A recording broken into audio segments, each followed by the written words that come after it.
Hello, everyone. I am so thrilled today. We have such an important topic of conversation. We're talking about uh, a solution for homelessness. We're visiting with Tori Lyon, the CEO of the Jericho Project in New York City. And this is such an important conversation. I hope you will stick around and listen to what Tori and I will be talking about. This is important stuff. Welcome to the Your Mark on the World show with your champion of social good, Devin D. Thorpe. Please support the sponsors who made this episode possible, including Johnson & Johnson's Caring Crowd and GoodCrowd.School. Tori, welcome to the show. Hi, thank you so much for having me. Well, we're thrilled to have you and excited for this conversation. As I said in the intro, this is really an important conversation we need to have today. Your program is successful, helping 95% of the people you serve to not return to homelessness. Tell us about what you're doing that works so well. So Jericho Project, our core mission is supportive housing, and supportive housing has been around for over 30 years. And it's really a proven solution to homelessness. And it's really not rocket science. It's a pretty simple model.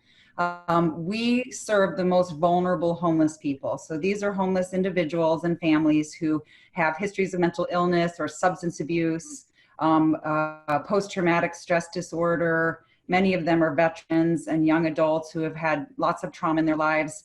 And it's a very simple model where we provide them with, first of all, safe, affordable apartment. That's their apartment. They have a lease, they have a key. They don't have rules about when they can be there and when they can't be there. So obviously having a safe home and a place to call your own, four walls, a door that locks is huge. And then it's all about the services. So we employ some amazing social workers and case managers and career counselors who work on a very individualized basis with our clients.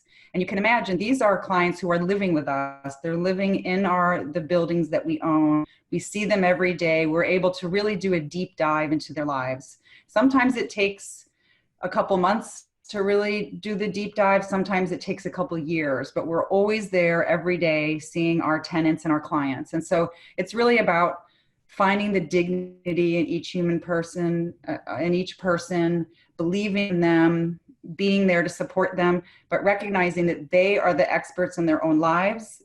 It's not what we think is best for them, it's what they think is best for them. And meeting them where they are, so to speak, is the most effective way. And so we're really able to bring about substantial changes in people's lives, whether it's going to see a psychiatrist to work on their mental illness, or finally, managing their alcoholism, or reuniting with their children, or getting a job and having some money in their pocket for the first time in their lives. So it's really life-changing work. And I've been with Jericho 23 years, so I'm kind of, living proof that that it's a program that works and that I'm obviously very passionate about and committed to. Yeah.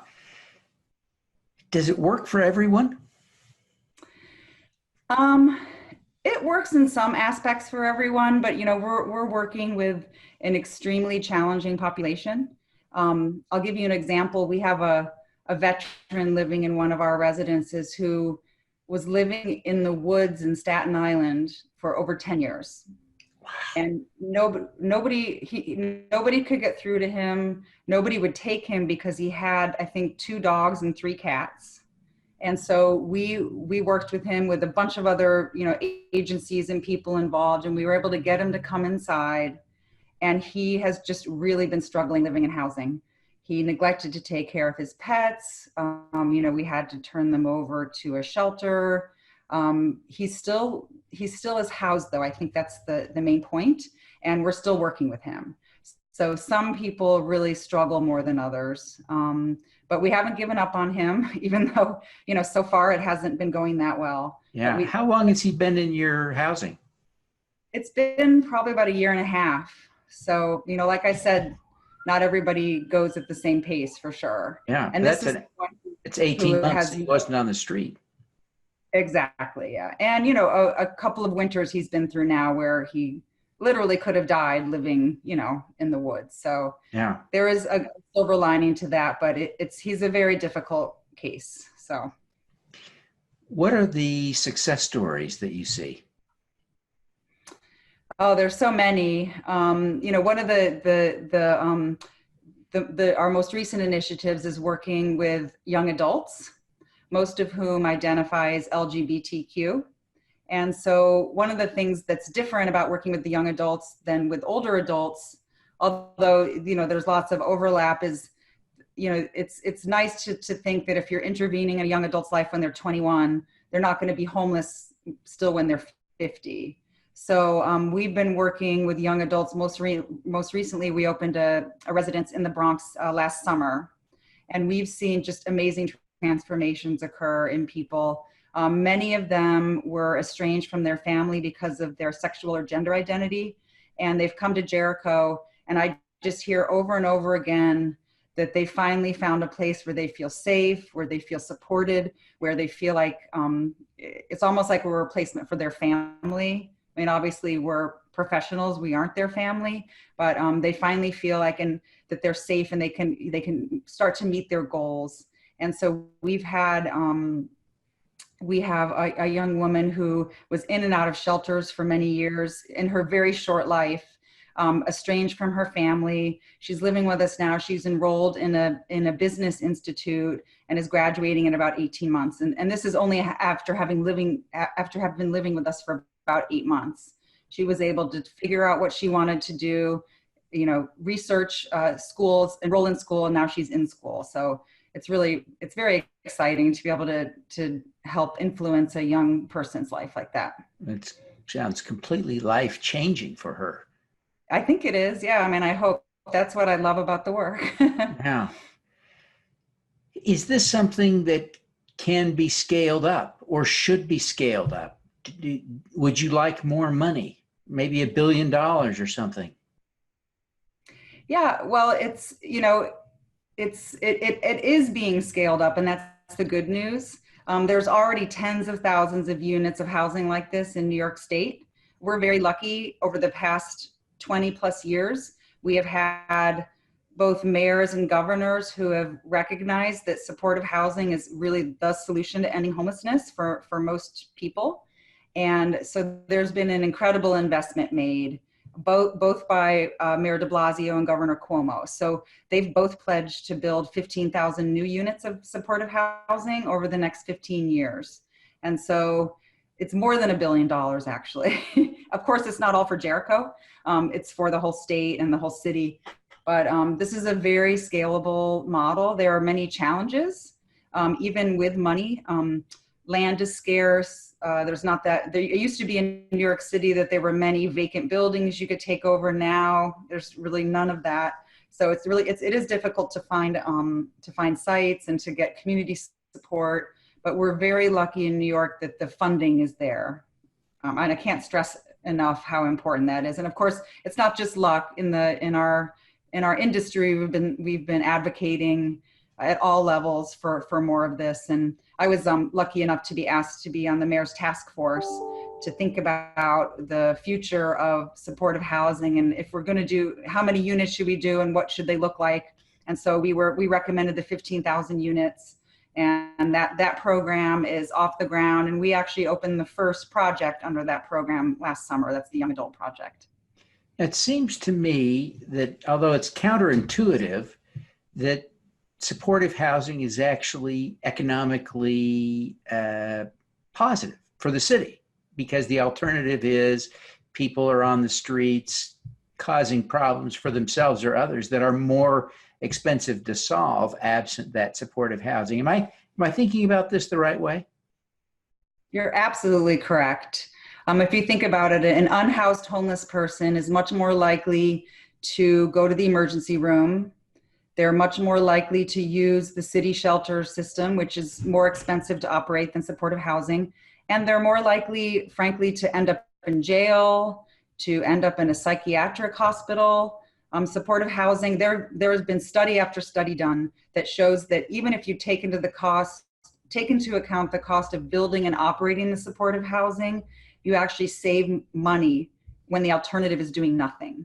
So it's really a no-brainer, and that's why in the federal, city, and state level, Democrat or Republican, we've had mayors and presidents and governors who have invested billions of dollars in supportive housing because it really works, and it saves taxpayer dollars, besides being the right thing to do. Yeah. As you look back on your 23 years at Jericho, what are you most proud of having accomplished? Wow.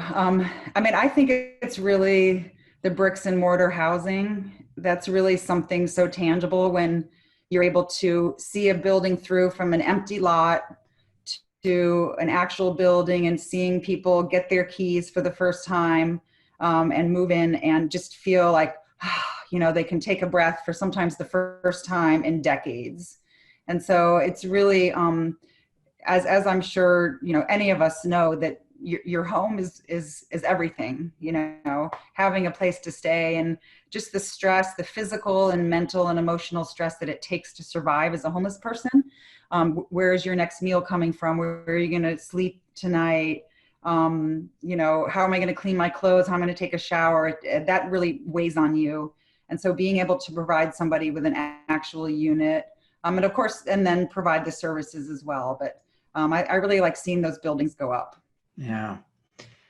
As you reflect on, that process of handing someone a key to get them to a home, there must be a corollary when they leave you to move on to an affordable housing unit somewhere else. They're essentially graduating. How do you feel about that experience?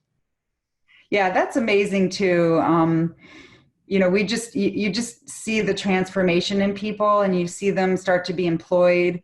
And, whereas at the beginning they were very reliant on Jericho staff, and a lot of people say, oh, I'm never going to leave Jericho.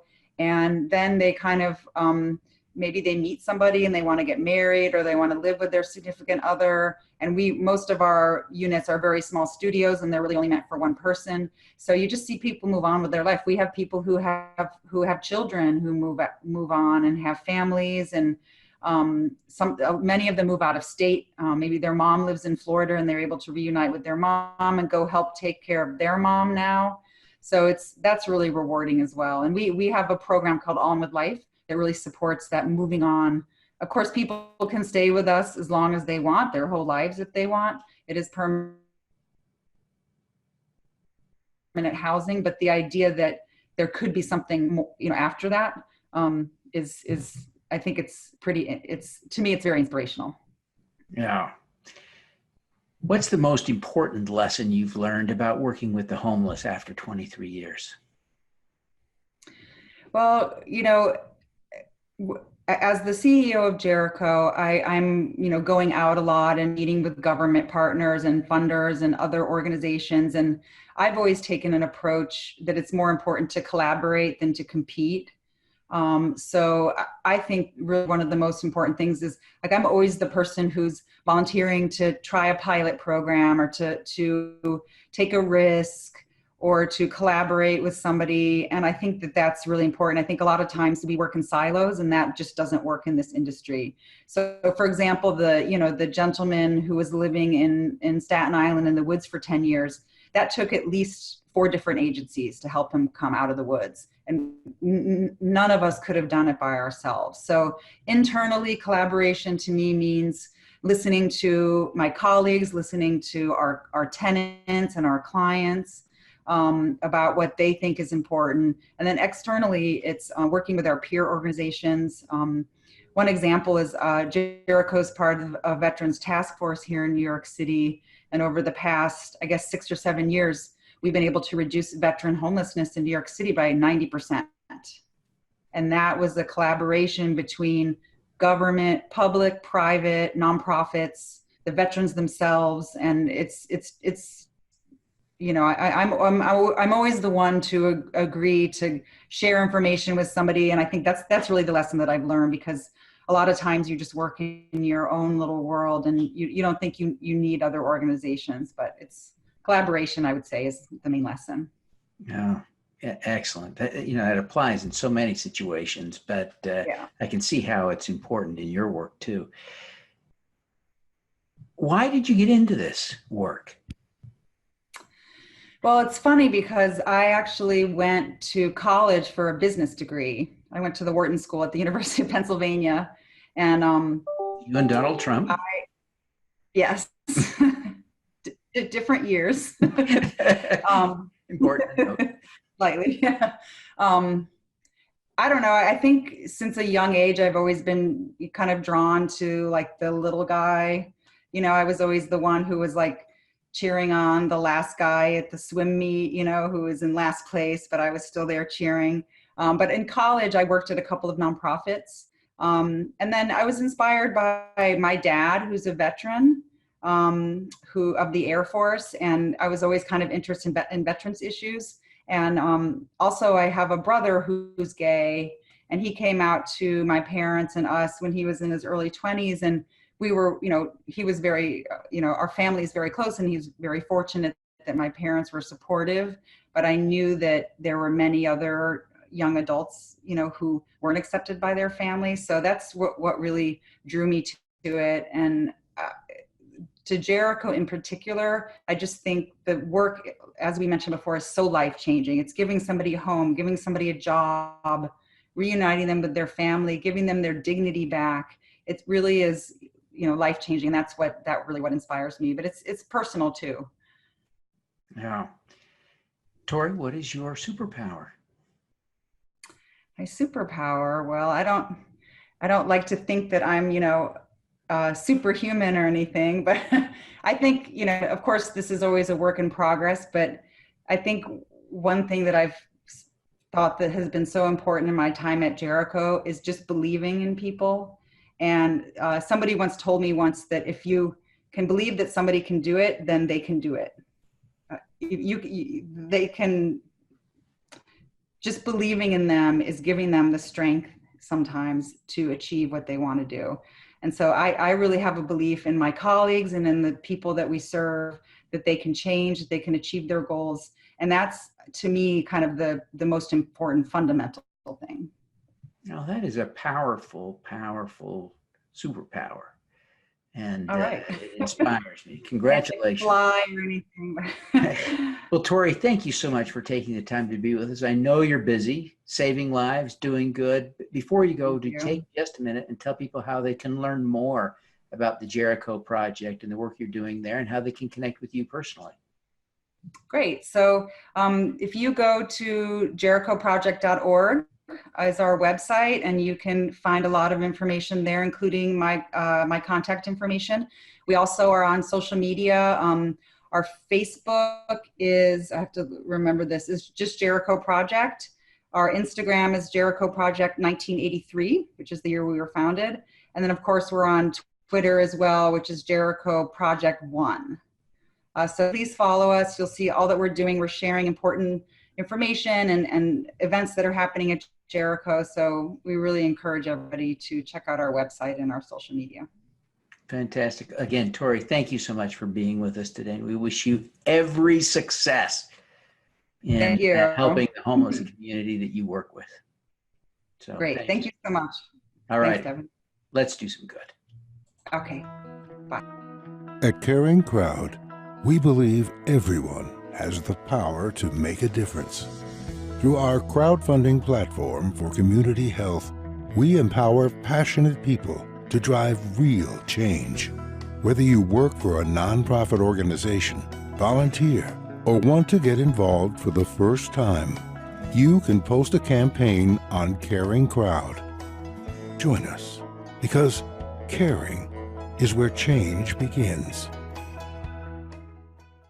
At goodcrowd.school, 5% of what you pay to learn how to make a difference goes to nonprofits working to eradicate extreme poverty, improve global health, and reverse climate change by 2045. So when you take a course to learn how to change the world, you do change the world. Get started at goodcrowd.school today. Thanks for tuning in to the Your Mark on the World show, the Social Impact Podcast. Please subscribe via YouTube, iTunes, Google Play, Stitcher, or Spotify.